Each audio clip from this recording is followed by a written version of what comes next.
10 barang bukti senjata tajam atau sajam berupa celurit, parang, dan sabit dimusnahkan Kejaksaan Negeri Kejari Kota Semarang. Barang rampasan hasil tindak pidana itu dihancurkan dengan gergaji mesin. Pemusnahan barang bukti dari perkara yang telah berkekuatan hukum tetap sebanyak 118 perkara. Senjata tajam yang digunakan para remaja di Kota Semarang dimusnahkan. Celurit dan alat lainnya merupakan barang bukti dari tindak pidana sajam yang dipakai untuk tawuran anak-anak di bawah umur. Terkait dengan kenakalan remaja berupa tawuran, Kepala Kejari Kota Semarang, Chandra Saptaji, menyatakan pihaknya komitmen melakukan proses penegakan hukum yang tegas. Selain itu, Chandra dan jajarannya juga melakukan penyuluhan hukum kepada sekolah-sekolah supaya mereka paham resiko dan bahayanya melakukan kejahatan, terutama penggunaan sajam. Pemusnahan barang bukti ini merupakan rangkaian kegiatan panjang dari proses penegakan hukum. Dimulai dari tahap penyelidikan, dari penyidikan oleh penyidik dari kepolisian, BNN maupun Bea Cukai, kemudian ditindaklanjuti proses penuntutan, putusan hakim hingga akhirnya dieksekusi oleh jaksa penuntut umum. Selain sajam, barang bukti yang turut dimusnahkan yakni narkoba jenis sabu-sabu, ganja, dan pil ekstasi. Lalu dari perkara kesehatan berupa alprazolam, riklona, clonazepam, dan pil dengan logo Y. Kedua jenis barang bukti itu dimusnahkan dengan cara dihaluskan dengan menggunakan blender. Kemudian alat komunikasi sebanyak 113 unit handphone dihancurkan menggunakan palu.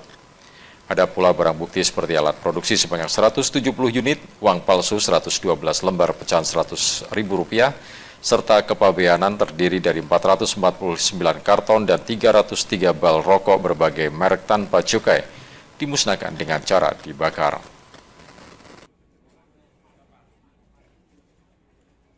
Dari perkara yang telah berkekuatan hukum tetap sebanyak 118 perkara, terdiri dari narkotika jenis sabu, ganja, dan pil ekstasi. Lalu dari perkara kesehatan berupa alprazolam, riklona, clonazepam, dan pil dengan logo Y.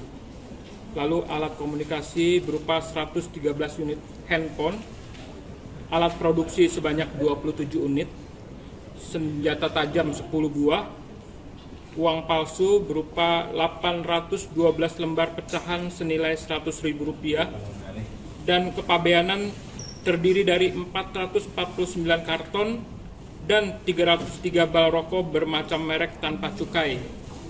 Jadi kegiatan pemusnahan barang bukti ini merupakan rangkaian kegiatan panjang dari proses penegakan hukum, dimulai dari tahap penyelidikan dan penyidikan oleh rekan-rekan penyidik, baik dari kepolisian, BNN maupun Bea Cukai, lanjut proses penuntutan, putusan hakim, hingga akhirnya eksekusi oleh jaksa penuntut umum.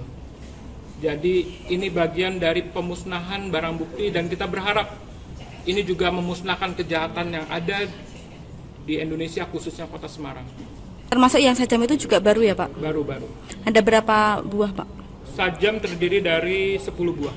Pak, harapannya Pak di era seperti ini kejaksaan apakah akan turun tangan Pak?